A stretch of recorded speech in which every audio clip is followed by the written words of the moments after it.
Bonjour à tous, soyez les bienvenus dans ce lieu, c'est un lieu de joie.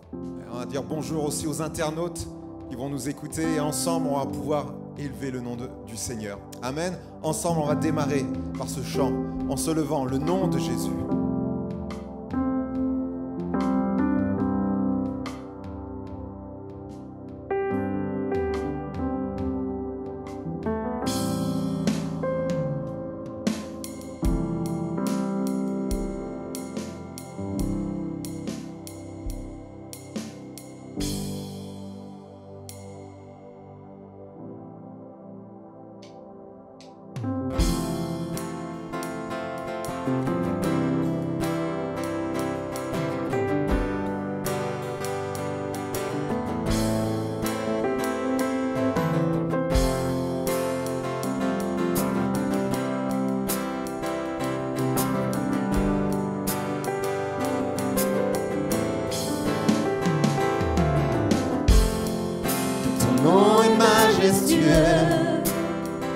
Seigneur, sur toute la terre, ton nom est fort et puissant, ton nom est glorieux et grand, en lui nous sommes sauvés. Le nom de Jésus, plus haut que tous les noms, roi des rois, aucun nom n'est comme le sien. Le nom de Jésus, plus haut que tous les noms, Alpha, Oméga, aucun nom n'est comme le sien. Hey!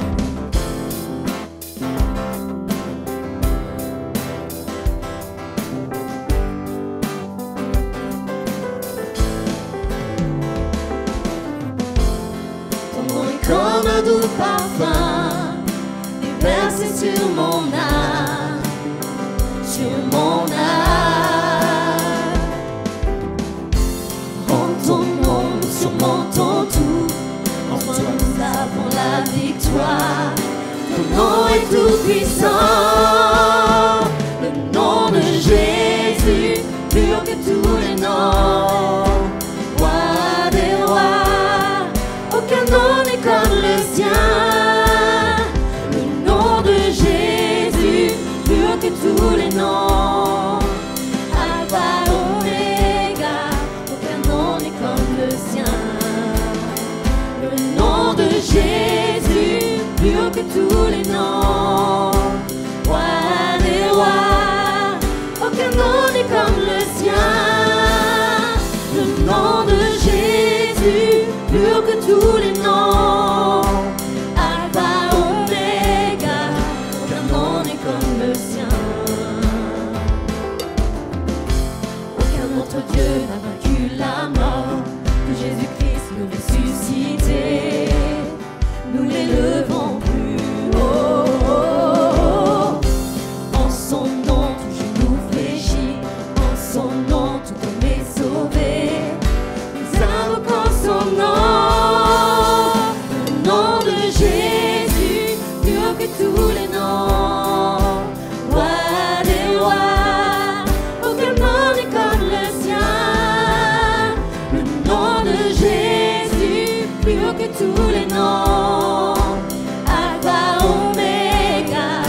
Jésus, Jésus, oh Jésus, le nom de Jésus, plus que tous les noms, roi des rois, aucun nom n'est comme le sien, le nom de Jésus, plus que tous les noms, Alpha, Oméga, aucun nom n'est comme le sien. Le nom de Jésus, plus que tous les noms, roi des rois, aucun nom n'est comme le sien. Le nom de Jésus, plus que tous les noms, Alpha, Oméga, aucun nom n'est comme le sien. On peut l'acclamer ce matin. Aucun nom n'est comme le sien. Alléluia. Te bénissons. Alléluia. Oh Jésus, merci pour ta présence dans ce lieu. Merci pour ta présence, Seigneur Jésus. Tu souffles tellement. Seigneur Jésus, ton action, Seigneur Jésus, tu ne t'es jamais arrêté, Seigneur. Nous sommes peut-être arrêtés sur le bas-côté, Seigneur, mais toi, jamais tu t'es arrêté. Seigneur, nous sommes là, Seigneur Jésus, pour t'honorer et dire, Seigneur, nous voici dans ta présence. Alléluia, Jésus.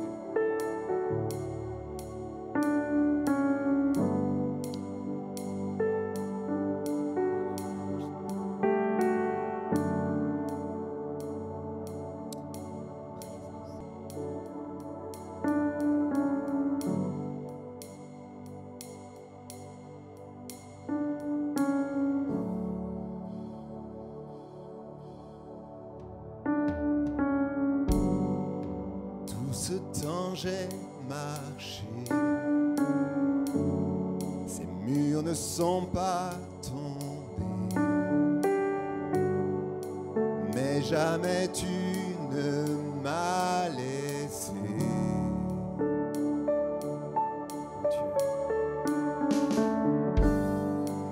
Oh Dieu, j'attends de voir éclater ta victoire. Car jamais tu ne m'as laissé. Ta promesse est vraie. Ta promesse est vraie. Et ta fidélité durera jamais. Gardé par ta main, conduit sur ton chemin, tu ne faillis jamais.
t'ont vu bouger les montagnes, et je le crois, à nouveau tu le feras dans le néant. Tu traces à la gloire, et je le crois, à nouveau tu le feras dans ce t'ont vu bouger les montagnes, et je le crois, à nouveau tu le feras dans le néant. Tu traces à la gloire, et je le crois, à nouveau tu le feras. Les yeux t'ont vu bouger les montagnes, et je le crois, à nouveau tu le feras dans le néant. Tu traces à la gloire, et je le crois, à nouveau tu le feras. Jésus, à nouveau tu le feras. À nouveau tu le feras.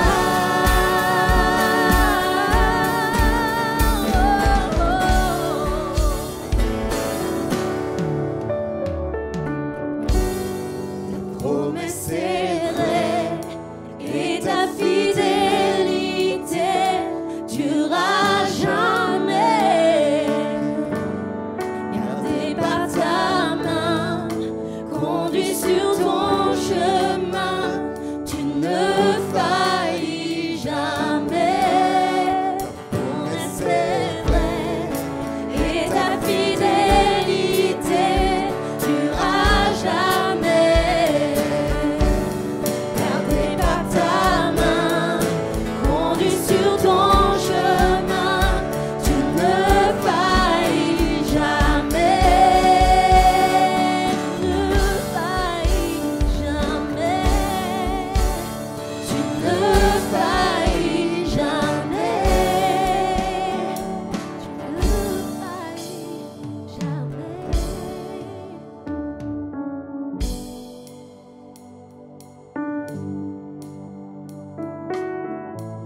Toutes tes promesses sont oui, amen. Parce que tu le dis quelque chose, elle s'accomplit cette parole. Seigneur, nous voulons par la foi saisir ces promesses, les prendre pour nous, une à une, Seigneur, et les saisir, dire je suis enfant de Dieu, j'ai la nature de Dieu en moi, Seigneur. Et maintenant, Seigneur, je peux dépasser, Seigneur Jésus, ce qui m'empêche d'avancer. Je peux aller conquérir, Seigneur Jésus, des nouveaux horizons, Seigneur, dans lesquels tu m'emmènes, Seigneur, par ta grâce et ta présence. Amen.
Je viens vers toi, dans le secret, en ta présence, je veux rester. Tu seras toujours là. Tout contre toi, près de ton cœur, je veux entendre ta voix, Seigneur. Tu seras toujours là.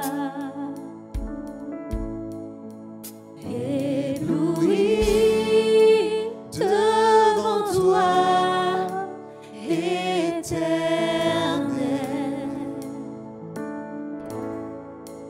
Ébahi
ébahi par l'amour de ton ciel.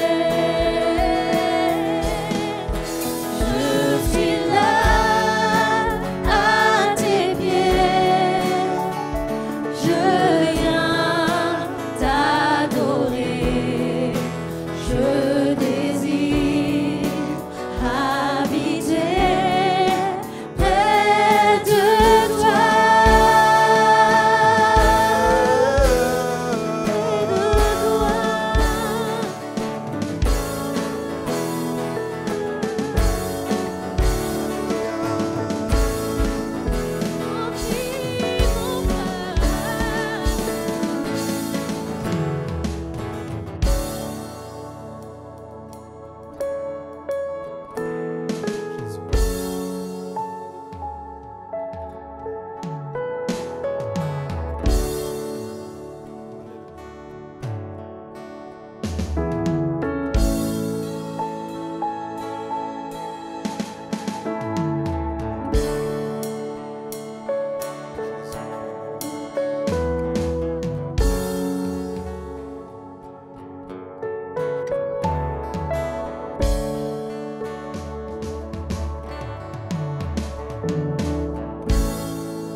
Tu es ma lumière, en toi j'ai un Père, reçois ma prière.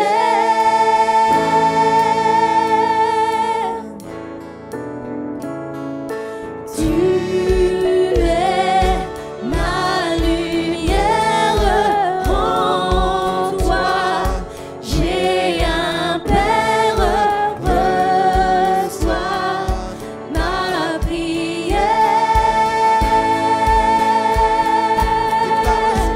Oh, tu es ma lumière, en toi j'ai un Père, reçois ma prière.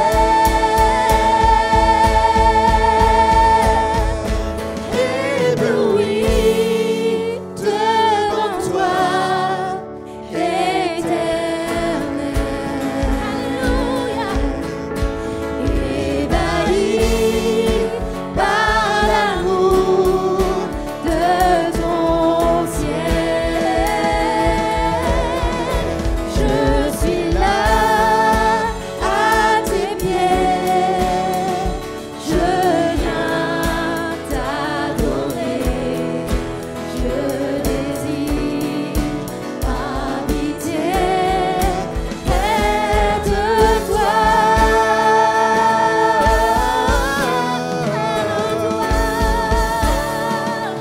Près de toi, Jésus.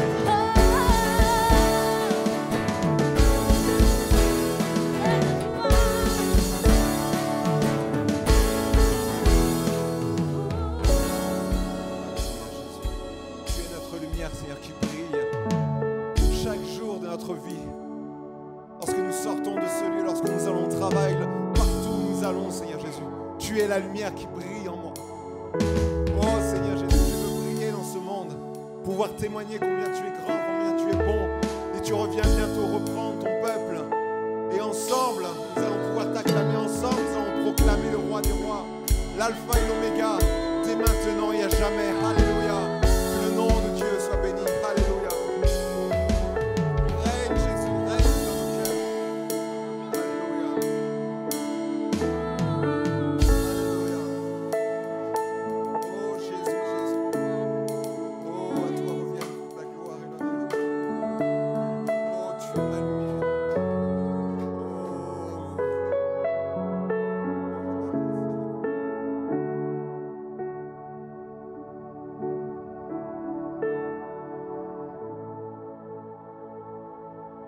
Amen. Nous allons terminer par ce dernier chant qui dit « Venons l'adorer ». Nos frères vont passer pendant ce chant pour les offrandes et on va lire ce texte qui nous exhorte ensemble à se donner Ainsi donc, pendant que nous avons encore l'occasion, pratiquons le bien envers tous et surtout envers les frères en la foi. Alors que ces offrandes, vous pouvez faire du bien avec ce que vous gagnez. Et j'irai plus loin, vous pouvez faire du bien lorsque vous sortez à votre voisin, à votre voisine, à votre collègue de travail. Vous pouvez bénir. Vous n'imaginez pas l'impact que vous avez. Vous avez un trésor en vous que vous pouvez libérer. Ça peut être financier, bien sûr, mais ça peut être tout autre. Il y a toute autre manière de pouvoir bénir, de pratiquer les biens envers nous, envers chacun, envers les uns les autres. Ensemble, nous allons nous lever et dire, Seigneur, je viens t'adorer.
Laisse-le te visiter, laisse-le te bénir. Laisse-le t'amener là où il veut t'emmener. Laisse-le briser les chaînes. Laisse-le intervenir. Laisse-le dans ta vie encore et encore. Laisse sa parole rentrer dans ta vie, dans ton cœur, dans tes pensées. Alléluia. Oh, laisse le Saint-Esprit. Laisse Jésus. Cœur chante, Oh, alléluia. mon âme chante pour toi. Mon âme te Parfum pour toi, loue. Jésus. Toute ma louange te revienne. Toute la louange te revienne. Jésus, Toute la louange te revienne. Alléluia. Jésus.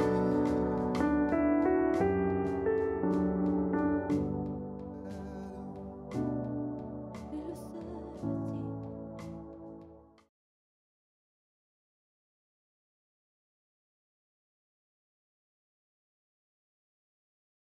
Soyez bénis, chers frères et sœurs. Amen. Et ce n'est pas simplement une formule, je crois que ce que nous proclamons par notre bouche, et quand c'est poussé par le Saint-Esprit, eh bien la chose se réalise. Amen. Et c'est tout à fait normal que nous souhaitions d'être bénis et que nous devenions aussi une source de bénédiction. Amen. Si on pouvait prendre le temps de méditer tout le conseil que le Seigneur nous a donné à travers ces chants, à travers la louange et l'adoration, eh bien, on pourrait réaliser combien nous sommes bénis. Amen. On passe à côté de beaucoup de choses parce qu'on n'a pas le temps de méditer sur les mots, sur une parole. Mais nous sommes bénis. Amen. Alléluia. Père, je crois que tu es là ce matin pour nous bénir. Tu es là pour nous conduire dans cet amour, l'amour divin, dans cet océan d'amour. Et que chacun d'entre nous se sente aimé, Seigneur, indépendamment de ce que nous traversons. Puisses-tu, Seigneur, ce matin, encore toucher mon frère, ma soeur, particulièrement celui qui est dans ses angoisses, qui est tourmenté, alors que tu es là, Seigneur, pour le prendre dans tes bras comme cette brebis blessée. Ô Seigneur, merci de toucher les cœurs par le Saint-Esprit, parce que tu veux du bien pour ton peuple. Merci de conduire les uns les autres, Seigneur, sur le chemin de cette humilité et de considérer, Seigneur, que tu ne bénis pas les autres en oubliant les autres, que nous sommes tous richement bénis en toi. Merci, Père, dans le nom de Jésus. Amen. Voilà, nous allons, chers frères et sœurs, poursuivre ce thème que nous avons commencé dimanche sur la grâce de Dieu. Se fortifier dans la grâce qui est en Jésus-Christ. Notez bien que cette grâce ne se manifeste qu'en Jésus-Christ et en Jésus-Christ seul. En Jésus-Christ seul. Et nous allons lire les 15 premiers versets de l'épître de Paul à Timothée, la deuxième, de Timothée chapitre 2. Et voici ce que l'apôtre Paul partage avec son fils spirituel, des conseils avisés, et qui sont aussi des conseils qui nous sont adressés. Toi donc, mon enfant, fortifie-toi dans la grâce qui est en Jésus-Christ. Et ce que tu as entendu de moi en présence de nombreux témoins, confie-les à des personnes fidèles ou à des hommes fidèles qui soient capables de l'enseigner aussi à d'autres. Souffre avec moi comme un beau soldat de Jésus-Christ. Aucun soldat en service ne s'embarrasse des affaires de la vie courante s'il veut plaire à celui qui l'a recruté ou l'a enrôlé. L'athlète n'est pas couronné s'il n'a pas lutté en respectant les règles. Le cultivateur qui travaille dur doit être le premier à récolter les fruits. Comprends ce que je dis et que le Seigneur te donne en effet dans l'intelligence en toutes choses. Souviens-toi de Jésus, le Messie ressuscité issu de la descendance de David, conformément à l'évangile que je prêche et pour lequel je souffre au point d'être enchaîné comme un malfaiteur. Mais la parole de Dieu n'est pas enchaînée ou la parole de Dieu n'est pas liée. C'est pourquoi je supporte tout à cause de ceux qui ont été choisis, afin qu'eux aussi obtiennent le salut qui est en Jésus-Christ avec la gloire éternelle. Cette parole est certaine, si nous sommes morts avec lui, nous vivrons aussi avec lui. Si nous persévérons, nous régnerons aussi avec lui. Si nous le renions, lui aussi nous reniera. Et si nous sommes infidèles, lui reste fidèle, car il ne peut se renier lui-même. Rappelle ces vérités aux croyants en les suppliant devant le Seigneur de ne pas se livrer à des disputes de mots et ne servent à rien si ce n'est à la ruine de ceux qui écoutent. Efforce-toi de te présenter devant Dieu comme un homme éprouvé, un ouvrier qui n'a point à rougir, mais qui dispense droitement la parole de la vérité. Amen.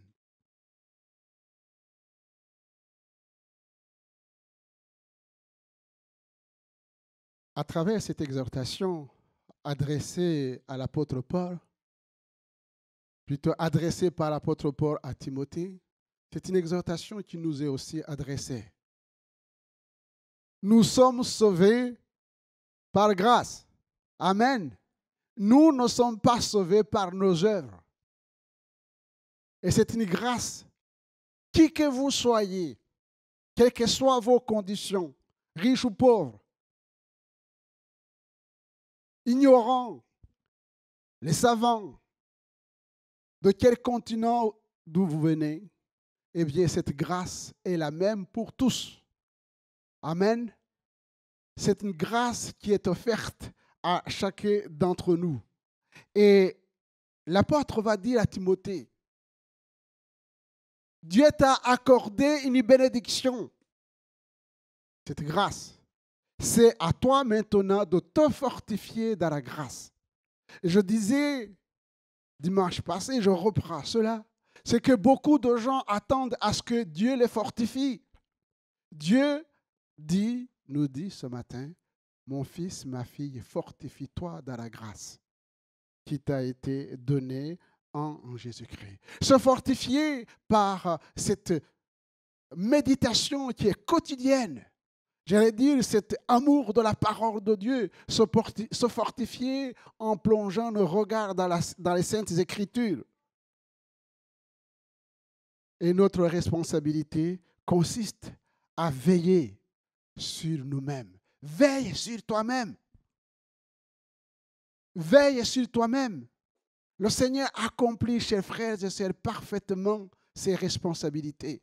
Mais il nous révèle, il nous dit encore que nous avons aussi nos responsabilités, entre autres de nous fortifier dans la grâce qui nous a été donnée, de nous fortifier dans la parole de Dieu qui nous a été donnée, de nous fortifier dans la communion fraternelle dans l'Église qui nous a été donnée. Ce sont des dons que le Seigneur nous a donnés. De ne pas négliger ces dons, mais de nous fortifier. Et Paul exhorte Timothée à servir Dieu avec une conscience pure. Se fortifier dans la grâce, c'est de permettre à ce que justement l'Esprit de Dieu purifie notre cœur, se purifier et se conserver pur, une conscience pure, une foi sincère. Amen. Une foi sincère, une foi qui n'est pas basée sur la religion, une foi qui n'est pas basée sur la parole des hommes, parce que la foi vient de ce qu'on entend, et ce qu'on entend vient de la parole du Christ. Amen. Se fortifier dans la foi, une foi sincère, remplie d'amour, de force et de sagesse, que donne l'Esprit de Dieu. Amen. Que donne l'Esprit de Dieu. Des fois, nous demandons que le Seigneur nous donne l'Esprit, mais l'Esprit a été donné.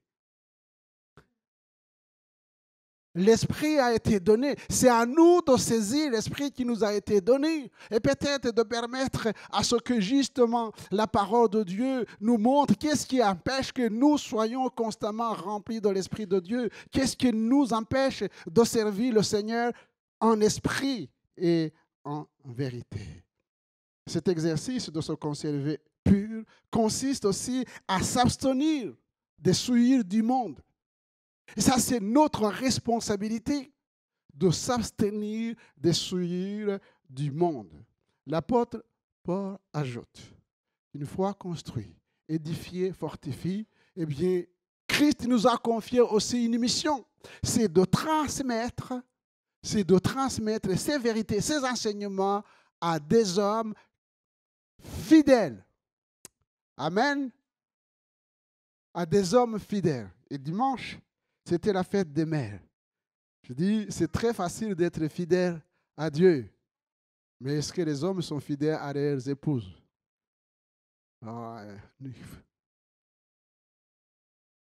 Pourquoi je dis cela? Quand on regarde les statistiques aujourd'hui, d'abord, il faut noter que les gens se marient de moins en moins, mais ils vivent ensemble, que ce soit en concubinage ou autre chose. Même ceux qui se marient, même s'ils ont dit à la mairie, je t'aimerai jusqu'à la fin du monde. Et le lendemain, qu'est-ce qui se passe? Et vous me direz, oui, c'est dans le monde. Mais ce qui est affligeant, c'est que justement, aujourd'hui, même dans l'Église de Jésus-Christ, on commence à constater que les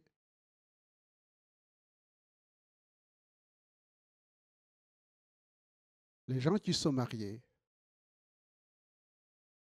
divorcent pour plusieurs raisons. Et si on ose dire que ce n'est pas la volonté de Dieu, on traite des serviteurs de Dieu d'être à côté de la modernité. Toi, fortifie-toi dans la grâce qui t'a été donnée et confie ces enseignements à des hommes fidèles, fidèles à Dieu, mais fidèles aussi à la parole de Dieu, capables de partager ses paroles. Matthieu chapitre 28, verset 19. Quand Christ a formé ses disciples, il les a formés non pas pour qu'ils restent en petite communauté, il les a formés pour qu'ils puissent embraser le monde entier, aller faire de toutes les nations les disciples. Il est question de faire des disciples, mais pas des sympathisants. Des disciples. Enseignez-leur à observer la parole de Dieu. À observer la parole de Dieu. Et dans cet enseignement de l'apôtre Paul qui consiste à se fortifier, il est aussi question de souffrir. Parce que Christ a souffert. Eh bien, les hommes fidèles, les femmes fidèles, fidèles à Dieu, fidèles à sa parole, doivent aussi comprendre qu'ils doivent souffrir comme Christ a souffert. Et l'apôtre va prendre trois images que nous connaissons. Un soldat, un athlète et un cultivateur. Il dira être un beau soldat de Jésus-Christ. Être un beau soldat de Jésus-Christ. Et qui dit soldat, chers frères et sœurs, dit aussi la guerre. La vie chrétienne, c'est une guerre. La vie chrétienne, c'est une guerre contre le système du monde mauvais. Le monde dans lequel nous sommes, c'est un monde mauvais. C'est un monde séducteur. C'est un monde de pouvoir et d'argent qui écrase ses enfants.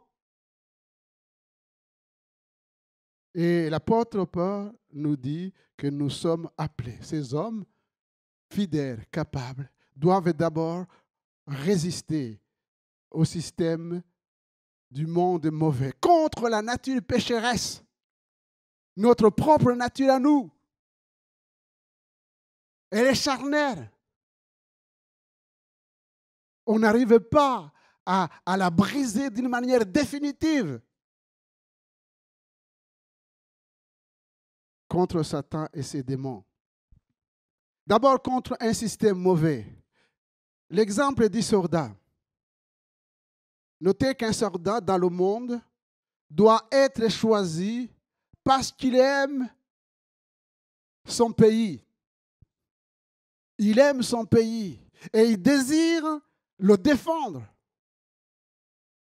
Il est choisi en fonction de ses capacités, de ses aptitudes et de ses compétences. Il est choisi aussi en fonction de sa motivation à apprendre comment combattre l'ennemi afin de préserver la paix. Il est formé pour être meilleur soldat et cela passe par une discipline de tous les jours. Et ce sont ces qualités qui font qu'un soldat pourra bien remplir ses missions. Et l'apôtre va s'inspirer de cet exemple d'un soldat romain pour parler d'un beau soldat de Jésus-Christ. Un beau soldat de Jésus-Christ. Et il doit connaître son pays. Un chrétien doit connaître son pays, notre patrie céleste. Nous ne sommes pas de ce monde, chers frères et sœurs. Amen. Nous ne sommes pas de ce monde, même si nous sommes encore dans le monde. Et nous ne devons pas travailler pour le monde. Nous devons travailler pour notre pays, notre patrie céleste. Notre patrie céleste. Et nos yeux doivent toujours être fixés sur celui qui nous a appelés. Un bon soldat chrétien doit connaître celui qui l'a enrôlé et lui obéir. Et qui nous a enrôlés? Qui nous a recrutés? C'est notre Seigneur Jésus-Christ. C'est lui qui nous a sauvés. Et c'est lui qui nous demande à le suivre. À le suivre. Et un bon soldat de Jésus-Christ doit connaître la volonté de Dieu. Amen. Alors, il y a beaucoup de gens qui sont toujours en train de dire, oui, qu'est-ce que la volonté de Dieu? C'est comme si Dieu joue avec nous au cache-cache. Non, chers frères et sœurs. Je pense qu'il faut simplifier les choses. La volonté de Dieu est simple. C'est vraiment simple. Voici quelques exemples. Quelle est la volonté de Dieu? La volonté de Dieu, c'est que tous les hommes soient sauvés et parviennent à la connaissance de la vérité. Amen. Dieu veut que tous les hommes soient sauvés. Si tu es sauvé, tu dis Amen. Mais si tu n'es pas sauvé, la Bible dit qu'aujourd'hui aussi, c'est le jour du salut. Et il ne faut pas remettre à plus tard ce que tu peux faire maintenant. Amen. Donc, c'est ça la volonté de Dieu. Que tu donnes ton cœur au Seigneur. Mais si nous avons donné notre cœur au Seigneur, nous sommes appelés aussi à demeurer en Christ. C'est ça la volonté de Dieu. Demeurer en Christ. Demeurer dans sa parole. Si nous demeurons en Christ, si nous demeurons dans sa parole, alors nous connaîtrons la vérité, nous connaîtrons la volonté de Dieu. Nous connaîtrons la volonté de Dieu. La volonté de Dieu, c'est d'apprendre à mener une vie pure dans un monde souillé. Une vie sanctifiée, marchant selon l'esprit et non selon la chair. Dieu n'aime pas les hypocrites. Dieu n'aime pas les hypocrites. Si vous ne savez pas ce que c'est hypocrite, regardez Larousse ou Robert. le petit Robert.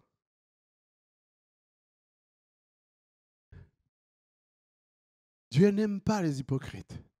Mais la Bible nous dit que Dieu cherche des hommes et des femmes qui l'adorent en esprit et en vérité. Les hommes et les femmes qui l'adorent en esprit et en vérité. C'est ça la volonté de Dieu. N'aimez point le monde, dit l'apôtre Paul, plutôt l'apôtre Jean. N'aimez point le monde, ni les choses qui sont dans le monde. Si quelqu'un aime le monde, l'amour du Père n'est point à lui. Car tout ce qui est dans le monde, et là c'est clair, la convoitise de la chair, la convoitise des yeux, l'orgueil de la vie ne vient point du Père, mais vient du monde. Et le monde passe et ses convoitises. Mais celui qui fait la volonté de Dieu demeure éternellement. Amen. On sait ce que c'est la convoitise de la chair. On sait que c'est la convoitise des yeux. On sait que c'est l'orgueil de la vie. Eh bien, c'est lui qui fait la volonté de Dieu et s'éloigne de ces choses. C'est pourquoi je dis que, eh bien, la parole de Dieu est pleine d'enseignements pour que nous puissions connaître la volonté de Dieu. Un bon soldat de Jésus-Christ doit lutter contre sa propre nature, la nature pécheresse. Et ça, c'est très intéressant. Lisez Galates chapitre 5. Voici quelques versets. Il dit, frère, et je suis étonné que c'est une parole qui est adressée à l'Église. Il dit, frère, vous avez été appelés à la liberté parce que nous avons été affranchis. Amen. Oh, on dirait que vous n'êtes pas affranchis. Vous êtes affranchis ou pas? Nous avons été affranchis. Et ce n'est pas une idéologie, chers frères et sœurs. Demandez à celui qui était criminel, qui était orgueilleux, qui était mauvais, méchant, qui était torturé par les addictions ou autre chose, qui a été libéré, changé, transformé, il vous dira, Alléluia, Christ m'a libéré, je suis libre. Si le Fils vous a franchi, vous serez réellement libre. Mais, il dit, frère, vous avez été appelés à la liberté. Seulement, ne faites pas de cette liberté un prétexte de vivre selon la chair, mais rendez-vous par la charité serviteurs les uns des autres. Et il nous rappelle dans ce texte, il dit ce que je considère comme le résumé biblique d'aimer Dieu. Amen. Ça aussi, c'est connaître la volonté de Dieu. D'aimer Dieu. Est-ce que nous aimons Dieu de tout notre cœur, de toute notre âme, de toute notre pensée et de toute notre force?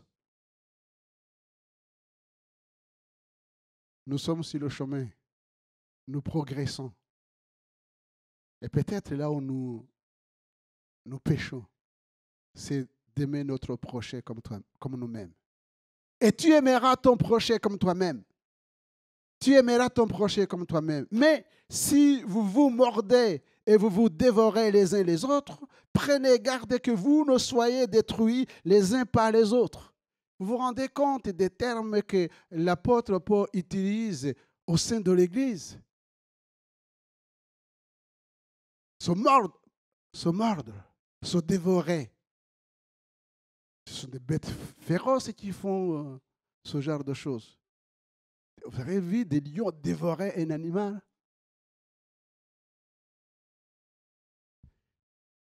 Ça doit nous réveiller, chers frères et sœurs. Est-ce que j'aime vraiment mon frère? Est-ce que j'aime ma sœur? Il dit, voilà, marchez selon l'esprit.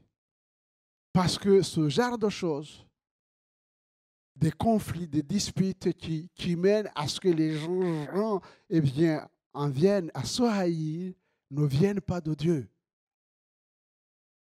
C'est charnel, c'est terrestre et c'est diabolique. C'est Jacques qui le dit. Terrestre, charnel, diabolique. Mais il dit, marchez selon l'esprit. Et vous n'accomplirez pas les désirs de la chair. Et il cite les œuvres de la chair, Galates chapitre 5, 17, 18, 19. Mais il nous dit, mais le fruit de l'esprit, c'est l'amour. Amen. On aimerait bien grandir dans l'amour. L'amour, la joie, la paix, la patience. Amen. La bonté, la fidélité, les hommes fidèles, les femmes fidèles. La douceur, la maîtrise de soi. La volonté de Dieu, c'est combattre le beau combat de la foi et de porter toutes les armes spirituelles pour renverser les forteresses et résister au diable et à ses démons. Un beau soldat de Jésus-Christ, c'est aussi que l'ennemi existe. Si le diable a tenté notre Seigneur Jésus jusqu'à la croix, eh bien, il ne nous laissera jamais tranquilles. Et connaître que le monde spirituel existe. Le monde mauvais existe. Et l'apôtre nous en parle. Au reste, fortifiez-vous dans le Seigneur par sa force toute puissante. Revêtez-vous de toutes les armes de Dieu afin de pouvoir tenir ferme contre les ruses du diable. Nous sommes dans un monde rusé. Car nous n'avons pas lutté contre la chair et le sang, mais contre les dominations, contre les autorités, contre les princes de ce monde des ténèbres, contre les esprits méchants dans les lieux célestes. Les puissances mauvaises existent. Et nous devons le savoir. Mais ce qui est important, c'est que Christ nous a donné les armes. Et nous devons prendre ces armes. Et voici quelques armes. Tenez donc ferme, ayez à vos reins la vérité. Là où il y a le mensonge, ayez la vérité. La cuirasse de la justice. Dans un monde d'injustice, il y a beaucoup d'injustice, et bien ne rendez pas d'injustice. Mettez pour chaussure à vos pieds le zèle que donne l'évangile de paix. Le zèle de ta maison me dévore, nous dit la parole de Dieu. Le zèle de ta maison me dévore. Prenez par-dessus tout cela le bouclier de la foi. Ce que je viens de dire, la foi vient de ce qu'on attend, et ce qu'on attend vient de la parole du Christ. Et le casque du salut et l'épée de l'esprit qui est la parole de Dieu. Et surtout, faites en tout temps, pas l'esprit et non pas la chair, toutes sortes de prières et de supplications. Ces combats engendrent des souffrances, des sacrifices. Mais le bon soldat ne s'embarrasse pas, nous l'avons vu dans le texte, des affaires de la vie pour plaire à son maître. Voici l'exemple et le témoignage de l'apôtre Paul. Mais ces choses qui étaient pour moi des gains, je les ai regardées comme une perte à cause de Christ. Et même je regarde toutes choses comme une perte à cause de l'excellence de la connaissance de Jésus-Christ, pour lequel j'ai renoncé à tout et je les regarde comme de la boue afin de gagner Christ. Philippiens chapitre 3, verset 7. J'ai renoncé à ces choses. J'ai renoncé à ces ambitions charnelles.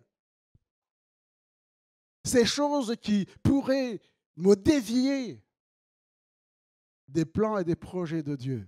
Si Dieu m'appelle, je suis prêt et à tout abandonner, à faire ce que Dieu veut, parce que c'est là où il y a la joie. Être un athlète, un beau soldat doit aussi s'inspirer. Un athlète est comme un soldat, eh bien, il sait que pour gagner une médaille, c'est comme pour gagner une bataille. Il faut beaucoup d'entraînement, oui ou non? Est-ce que vous aimez le foot? Non. Est-ce que vous aimez le volley? Le tennis? Est-ce que vous aimez le sport? Est-ce qu'il y a un sport sans entraînement? Hein?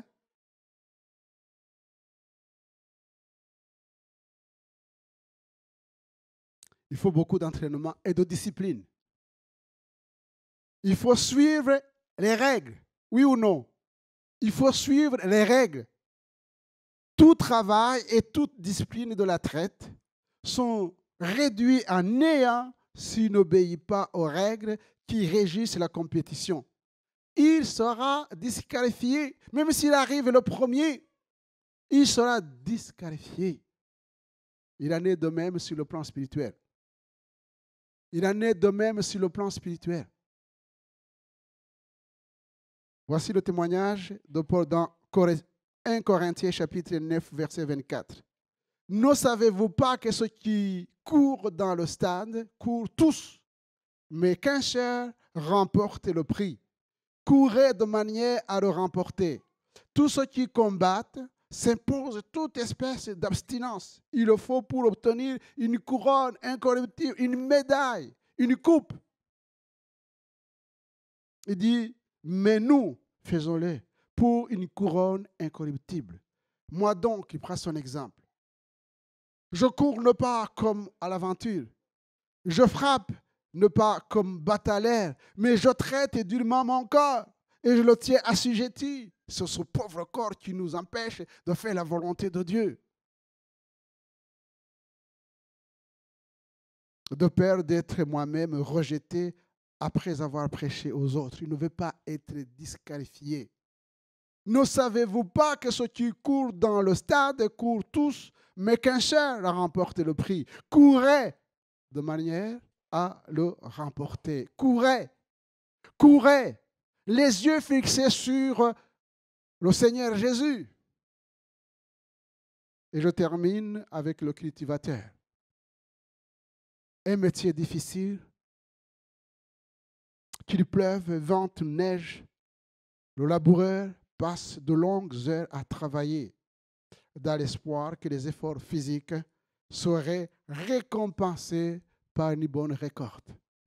Voilà ce qui lui donne la force de se réveiller le matin et de bosser, de travailler. Et l'apôtre Paul dit, regarde, prends pour exemple le soldat, prends pour exemple l'athlète, prends pour exemple le cultivateur. Paul encourage Timothée et nous avec lui à éviter la paresse et l'indolence et à travailler intensément pour espérer une bonne récolte. Il dit à Timothée de s'efforcer. Efforce-toi de se présenter devant Dieu, n'est pas devant les hommes, comme un homme éprouvé, un ouvrier, un cultivateur, un ouvrier qui n'a point à rougir. Quand tu ouvres ce miroir qui est la parole de Dieu, tu n'as pas à rougir parce que tu t'es forcé de marcher sur la parole de Dieu. Un ouvrier qui n'a point à rougir, mais qui dispense droitement la parole de la vérité. Il doit demeurer dans la parole. Il doit éviter des discours vains et profanes. Il doit être capable de redresser avec douceur. Donc, on retrouve ici le fruit de l'esprit. Redresser avec douceur les adversaires, les conduire à la connaissance de Christ, parce qu'en lui seul, il y a la repentance et le pardon.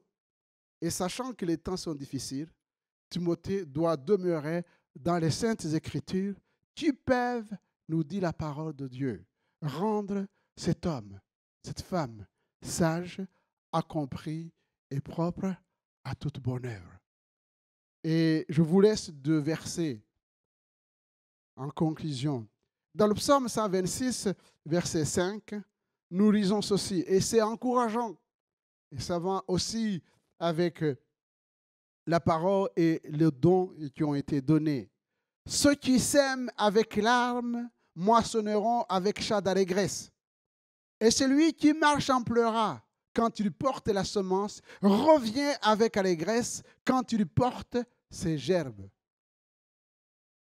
Et l'apôtre Paul d'ajouter, ainsi, mes frères bien-aimés, soyez fermes, inébranlables, travaillez de mieux en mieux à l'œuvre du Seigneur, sachant que votre travail ne sera pas vain dans le Seigneur. Amen.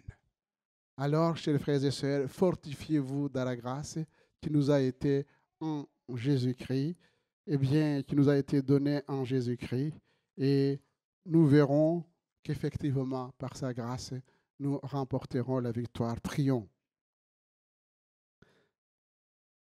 Nous sommes convaincus, Père, que sans ta présence au milieu de nous, nous sommes perdus.